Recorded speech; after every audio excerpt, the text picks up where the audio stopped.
صباح الخير يا جماعة. Good morning everyone and welcome to English بالعربي podcast. I'm Layla and with me as always is the man who knows more about coffee than my grandma knows about gossip. صباح النور يا ليلى. And that's a very high bar, so thank you. It's great to be back with you all. Today, we're brewing up a topic very close to our hearts, and indeed to the hearts of millions across the Arabian world, the morning coffee routine. النهاردة الحلقة دسمة جدا. ما تنسوش تفعلوا الكابشن لو حابين تسمعوا بالترجمة.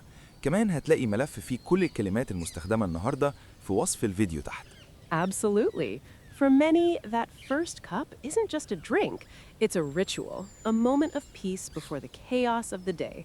But here in Egypt, coffee routine can mean so many different things, right? It's not just a quick grab and go from Starbucks.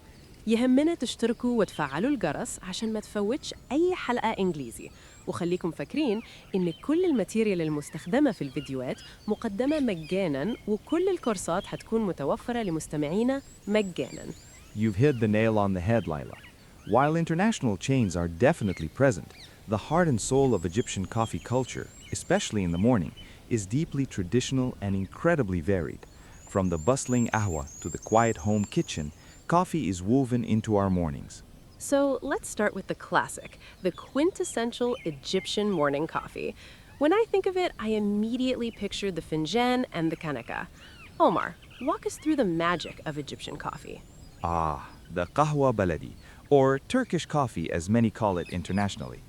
This is often the first thing many Egyptians reach for. It's not just a drink, it's an experience. You start with finely ground coffee, water, and sugar if you like it mazboot, medium sweet, seda, plain, or zieda, very sweet, all brewed together in a small pot called the keneka on a low flame. The key is to get that perfect foam, the wish. The wish. Oh, that's crucial. If there's no wish, it's a coffee crime, isn't it? Absolutely. A good wish is a sign of a well-made coffee. And the whole process, watching it slowly come to a boil, smelling that incredible aroma filling the kitchen, it's a meditation in itself. Then, poured carefully into a small finjan, you wait for the grounds to settle. It's not a rush, it's a moment. I love that. And for many, this isn't just a home ritual. You see so many men, especially at the local ahwa or coffee shop first thing in the morning. Exactly. The ahwa is more than just a place to get coffee. It's a community hub.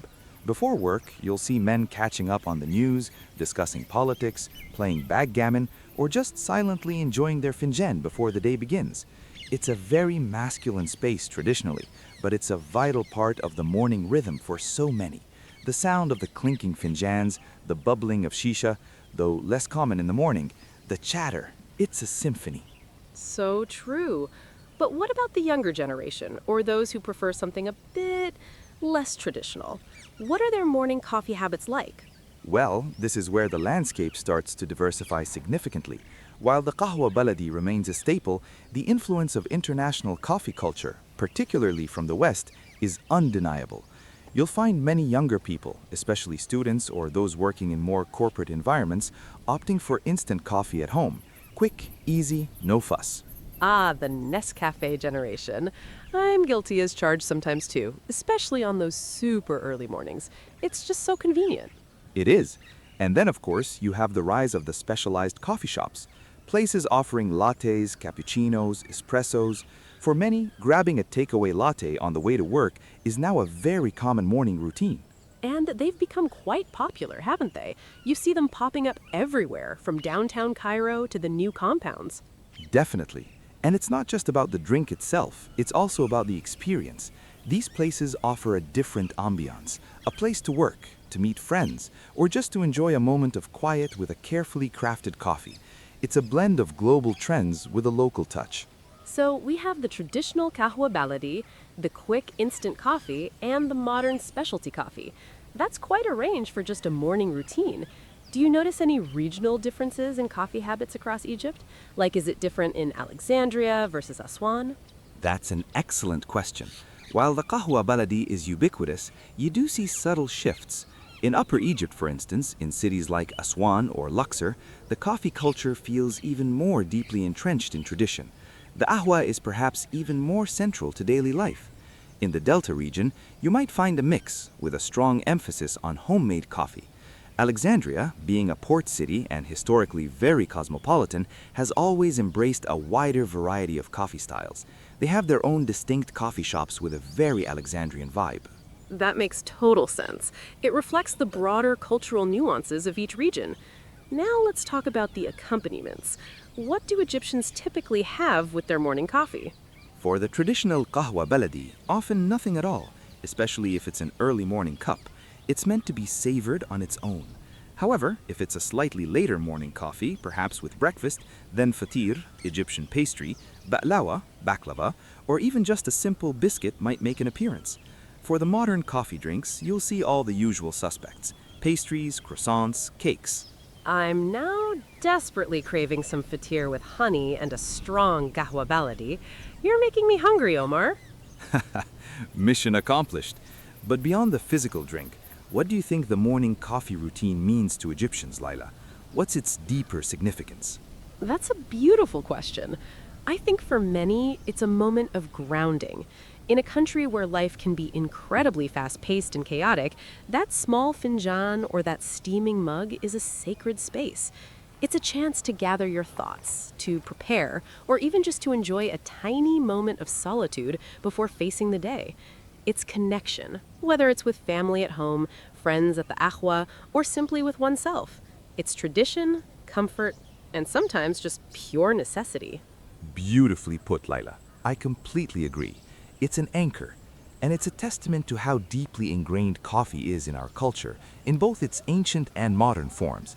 It adapts, it evolves, but its core function of bringing people together or offering a moment of personal solace remains. So, Omar, as we wrap up this episode, what's your ideal Egyptian morning coffee routine? Describe it for us. My ideal? Okay, I'd wake up naturally, not to an alarm.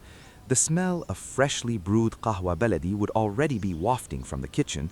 My mom, probably already up, would hand me a finjan with a perfect wish, mazboot. I take it out to the balcony, the morning sun just starting to warm my face, listen to the gentle sounds of Cairo waking up, the street vendors, the distant call of a mosque, and just sit there, sipping slowly, watching the city come alive. No phone, no emails, just that moment. That sounds absolutely perfect, Omar. Mine would be similar, but maybe with a fresh fatir on the side. And maybe a cat purring on my lap. A girl can dream, right? A perfect addition. And that brings us to the end of another episode of The Daily Grind, Cairo Coffee Chronicles. We hope you've enjoyed this journey into Egyptians' morning coffee habits. We certainly have.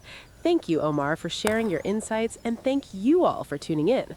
Whether you're sipping a traditional qahwa baladi, a quick instant coffee, or a fancy latte, we hope your morning brew brings you peace and energy for the day ahead. Until next time, stay caffeinated, stay curious, and keep grinding. مع السلامة ونشوفكم الحلقة الجاية.